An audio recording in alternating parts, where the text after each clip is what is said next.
Social media has opened up so many doors to people, even people like me. Well, it's my thrill to introduce to you today an international medical journalist, podcaster from London, Miss Tori Robinson, and she puts out regular information about the research and characteristics of epilepsy and is spoken around the world. Also with me is Tiffany Criers. Tiffany inspires thousands of people with the reels that she puts out, informing people on how to live with epilepsy and facts that boost their attitude.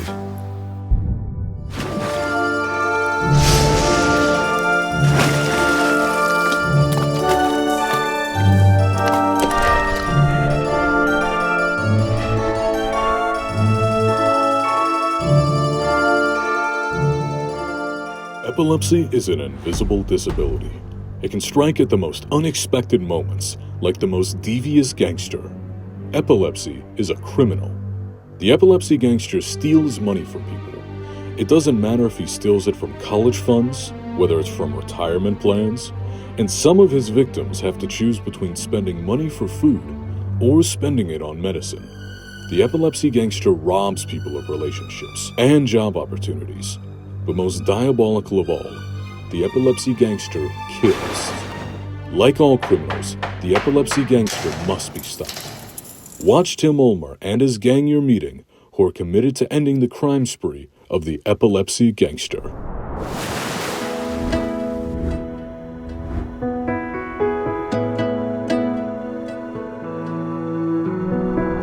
Ladies and gentlemen, I am honored to introduce to you a medical journalist who comes all the way from London, and her name is Tori Robinson.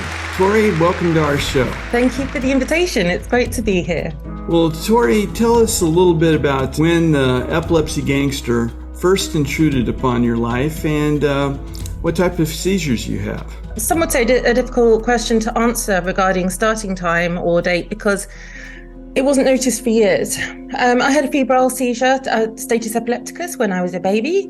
That is potentially caused the damage to my left temporal lobe, but we will never really know. I first remember having a seizure when I was about 6, but nobody else noticed me having my funny feelings until I was 10. So those were focal seizures that I was generally having. So I was diagnosed when I was 10 years old, and now I'm 42 years old. So it's been over 3 decades since diagnosis, but probably more like 4 decades plus that I've had an epilepsy. And my epilepsy has changed over time considerably. I've been taking medications for 3 decades, which have varied over the years. I have had a temporal lobe resection, which is a brain surgery to my left temporal lobe. I still take medications, which are at a far reduced dosage, which is great. I still sometimes have seizures, but far fewer, and which is great. And yeah, that's me in regards to the seizures alone. But an important point is epilepsy is not just seizures. It's about everything else that goes on around the seizures. So like the psychiatric issues, any physical issues, things like this, which are all generally derived from malformation, the damage to a certain part of your brain, or genetic issues. And many of us don't know which one or many of those it is. I'm always fascinated myself with how many people come from medical profession or are advocates for epilepsy foundations who aren't epileptic themselves. I sometimes feel they don't fully comprehend what our lifestyle is like. Well, in a way, I think it's kind of good that they don't, because it means that, to be devil's advocate, because it means that they haven't experienced necessarily the certain awful things. That's a good thing. But also, I really appreciate it when people who don't quite get it still support people who have an epilepsy or experience an epilepsy indirectly, perhaps. When you were growing up with this, what were your hopes for your future? Did you expect it to be a problem for you to have a happy, purposeful life? I knew from a very young age I was either going to be a commercial pilot, a dentist, or a surgeon. Now, when people say that you can do anything or almost anything when you have epilepsy, depends what you kind of want to do. So obviously, for moral reasons as well as moral, ethical, and just like logical reasons, obviously I couldn't do any of those things. Tell us, how did you develop epilepsy sparks? So Epilepsy Sparks was an organisation which originated through personal frustration. I didn't realise until I'd had surgery, right? And I only then found an epilepsy charity. In this case, it was Epilepsy Action in the UK, where they're fantastic. I didn't know of these epilepsy charities, and I just tried to get along with things myself on my own, which is not cool.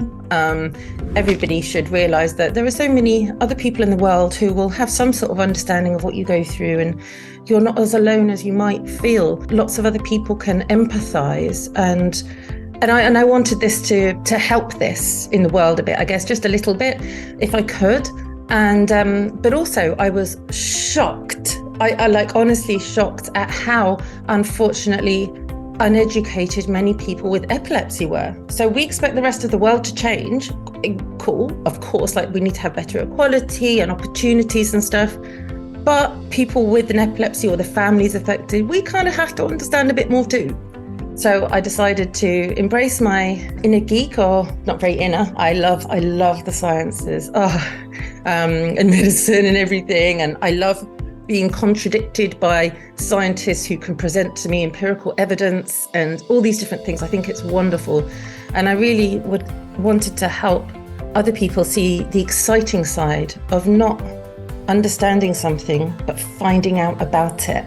I was inspired by a friend of mine called Joe from Canberra in Australia to start a podcast. Did you know that there have been distinct similarities found between cancer cells and neuronal cells involved in the epilepsies?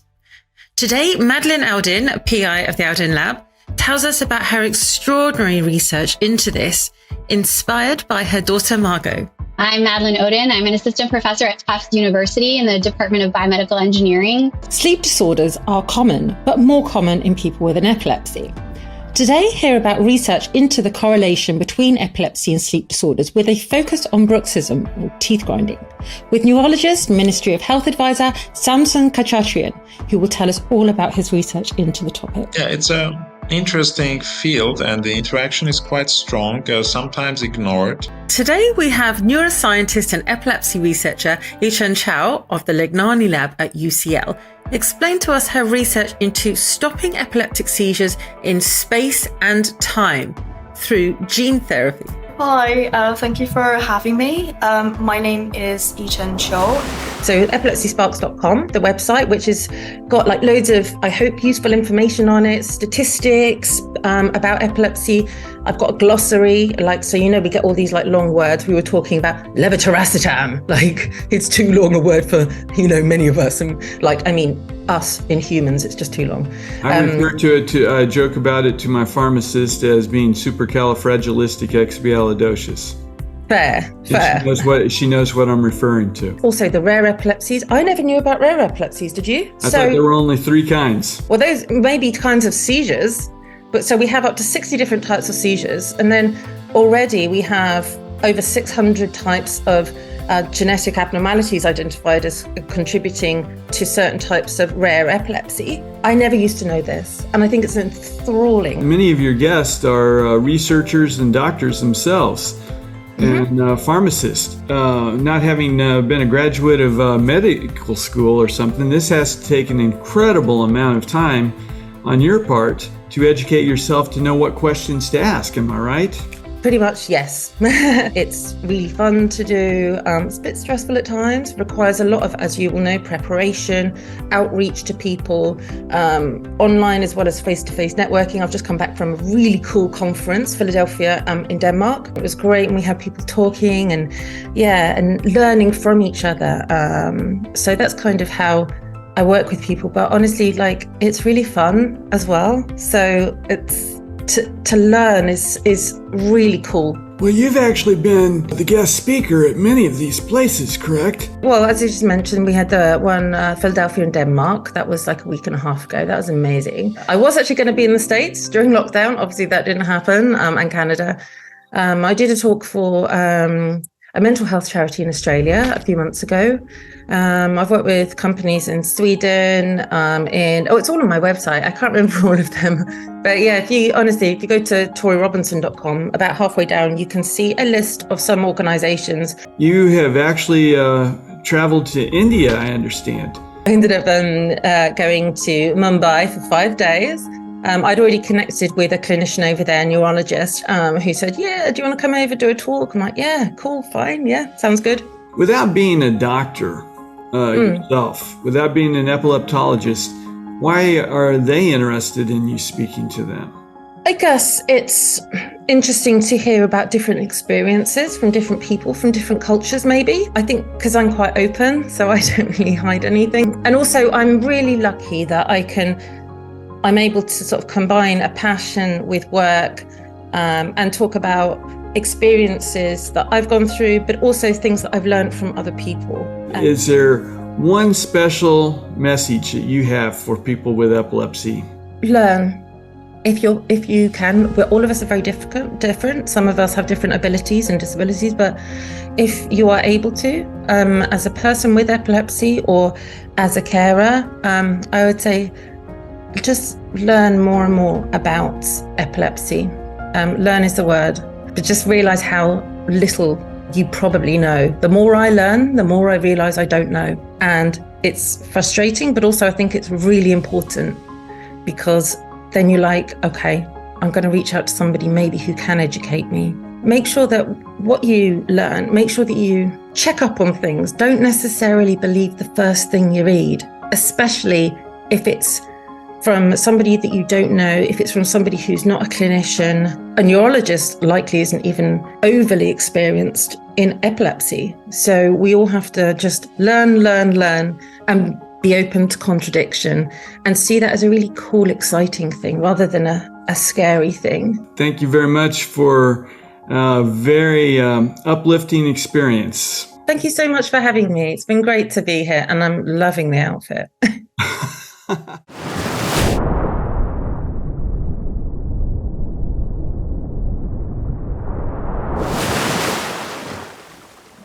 The Defeating Epilepsy Foundation is a nonprofit organization dedicated to helping those battling epilepsy. We provide advocacy and educational services to those battling epilepsy at a global level.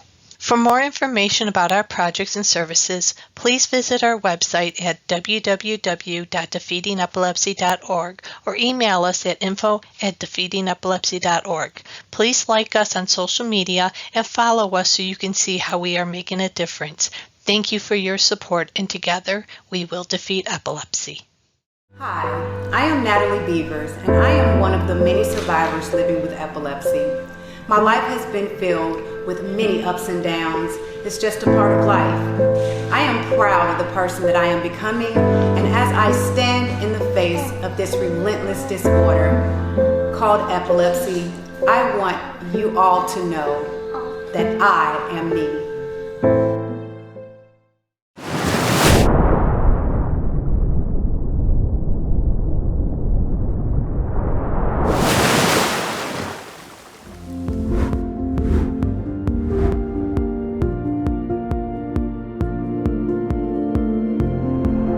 Ladies and gentlemen, dealing with epilepsy is incredibly hard. I'll say probably impossible when you're doing it by yourself. But there's always a little bit of relief and energy that you can get by an inspirational reel or a message that comes across on the email. Tiffany Criers has dedicated herself to the Epilepsy Network and Rise Above Epilepsy, where she puts out these messages of encouragement, and she's had quite a fascinating life. Tiffany, thank you for joining us today. Well, thank you for having me. Tiffany, tell us a little bit about how the Epilepsy Gangster intruded on your life. Oh, well, I had my first seizure when I was 16 years old, and I was fast asleep in my bed, and I had a grand mal seizure. And I was so confused when I woke up with two paramedics taking me down the stairs on a gurney, and I was really dazed and confused. And the paramedic, of course, I think this is a standard question to asked me if I had taken any drugs, and it just baffled me because why would I do such a thing? So, yeah, the epilepsy gangster just decided to introduce himself to me at right smack in the middle of my teenage years. Since it happened in your sleep like that, how did anyone know to call an EMT? Well, my sister and I, my little sister, we shared a bedroom. And she heard me hitting my head against the bedroom window. I felt so bad. I scared her because it was dark, the middle of the night, no lights, and she ran out of the room and told my mom, and they both came back, and my mother, she flipped on the light to see me having a seizure, hitting my head against the window, and my sister called the paramedics. Wow, that hurts. Hitting the head against the window. Unfortunately, it didn't break, I guess. Yeah, I know. Thank God. Well, what did this do to your life at the time? At that time, the doctors just put me on medication to make sure that I wouldn't have another seizure, and I didn't. I was put on medication for probably about 6 months, and in that time span, I didn't have another seizure, so they took me off of medicine, and I finished out the rest of my teenage years. Pretty normal life then. So tell us when the gangster intruded upon your life again. So the epilepsy gangster wanted to give me a wedding present. A wedding present? Yes. I was a newlywed. My husband and I, we'd only been married for 4 months, and I was driving to go buy Christmas presents. I felt really weak. My vision began to blur, and I had just a millisecond, it felt like, to slip my foot onto the brake. But I didn't have the ability to press down on the brake, and I blacked out. I had driven through 2 front yards, through a fence, over a curb, and into a tree. Tell us after this accident, what happened with seizures or testing? When I was taken to the hospital, they ran a bunch of tests, CAT scans, MRIs, and that's when I found out that I had epilepsy. What did you and Chris think? Well, I was just very scared and confused, and just, I didn't know what epilepsy was. I didn't know where to even, go to learn how to proceed. How did it change your lifestyle at the moment? I was having back-to-back seizures. I was unable to work, so I had to stop working. Of course, I couldn't drive anymore, so that made me have to stay home. And my husband, of course, he had to take care of me, which made it difficult for him to work. Did you go through a period of self-pity? I don't think that I felt so much pity. I just felt frightened for the future, just not sure of what the future would hold. How did you go about building yourself up and determining making a future for yourself? Well, I would definitely have to say that God played the biggest role in that part. He was just key in helping me to rebuild my confidence and my faith. And of course, family. We have such a great support system, both Chris and I, through family. And I personally, Chris has been just so supportive and loving and caring. Tell us how you started the Epilepsy Network, also called 10, and Rise Above Epilepsy. Well, given the fact that I knew nothing about epilepsy or seizures, I needed someone to support me and help me to better understand what was going on. And after speaking with a bunch of patients and caregivers in social media groups They really helped encourage and inspire me to want to help others. Mm-hmm. And so I created a community to provide educational information. God has been so great in this journey. I have met so many people, so many patients, so many caregivers have gotten to connect with the public, that even those that don't have epilepsy, I've had the opportunity to educate them. What have people told you about what you've done for them? I feel so, touched by this. Sometimes I get emotional. I've had people tell me that they were ashamed and embarrassed to talk about their epilepsy. And, now they feel the confidence to speak up and talk about their seizures, that it doesn't feel so scary, that it doesn't feel so shameful. Some days you wake up and you're like, I'm a rock star. And then some days you wake up and you're like, pants seem like a lot today. Tell us about the new project that you're taking on. Oh, yes. My hope, and this is definitely a large undertaking, but I'm going to try and pursue it with the help of the epilepsy community and anyone who wants to join in. My hope is to try and get Mattel, the creators of Barbie, to create Epilepsy Barbie. What is Epilepsy Barbie? I envision a first aid guide for those who want to understand seizure first aid. Mm-hmm. Maybe even a helmet. Some people need a helmet for those who have drop seizures. How about something like a safety dog? A safety dog would be wonderful. Is there one last word of advice that you would like to give for people with epilepsy? Don't let Epilepsy Gangster convince you that you can't have a fulfilling life. You can do so much. Just look for the silver linings. Bravo, well said. Well, thank you very much for joining us, Tiffany, and good luck with all your promotions. Thank you.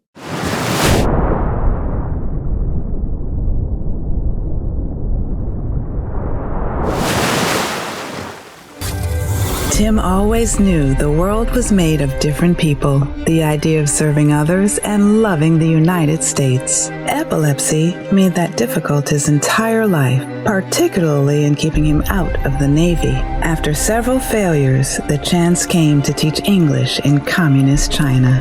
Going to the Chinese university, he was the first foreigner most had met, and he became their only American friend. Everyone discovered that people shouldn't base their friendships solely on nationalities. I was glad to answer their questions because for the first time in my life, I saw that God had a mission for me. I became proud of my epilepsy, and I realized that I was serving on a mission for my country's image that was bigger than anything I'd imagined as a kid. At the same time, I was serving God.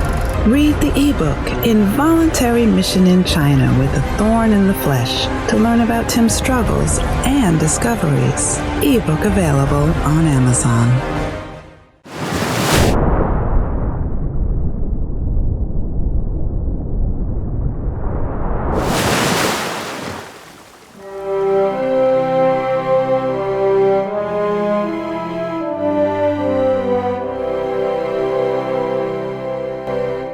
From Brazil, this extraordinary woman instills the belief that obstacles can be conquered with unwavering courage. Growing up in a region where the rate of Latin Americans with epilepsy is double what it is in America, she faced challenges of epilepsy head-on with unabashed ambition. She ventured into the fiercely competitive world of fashion, first as a makeup counter worker, then into the modeling industry, to become an internationally famous supermodel. Her grace, poise, and unwavering spirit propelled her into the limelight. But her journey didn't end on the runway.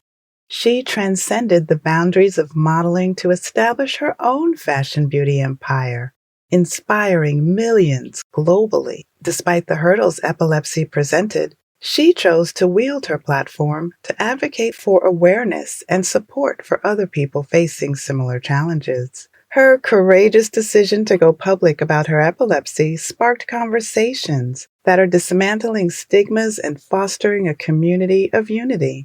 Through her fashion line and social media presence, she became a beacon of hope that empowers individuals to embrace their own epilepsy and break down barriers. She once reflected, "Strength isn't about being unafraid. It's about facing your fears head on, despite the odds." Her journey exemplifies not just triumph over epilepsy, but also as an unwavering resolve to conquer self-doubt and insecurities. Her resilience stands as a testament to the power of determination and serves as an inspiration for anyone navigating their own battles with epilepsy.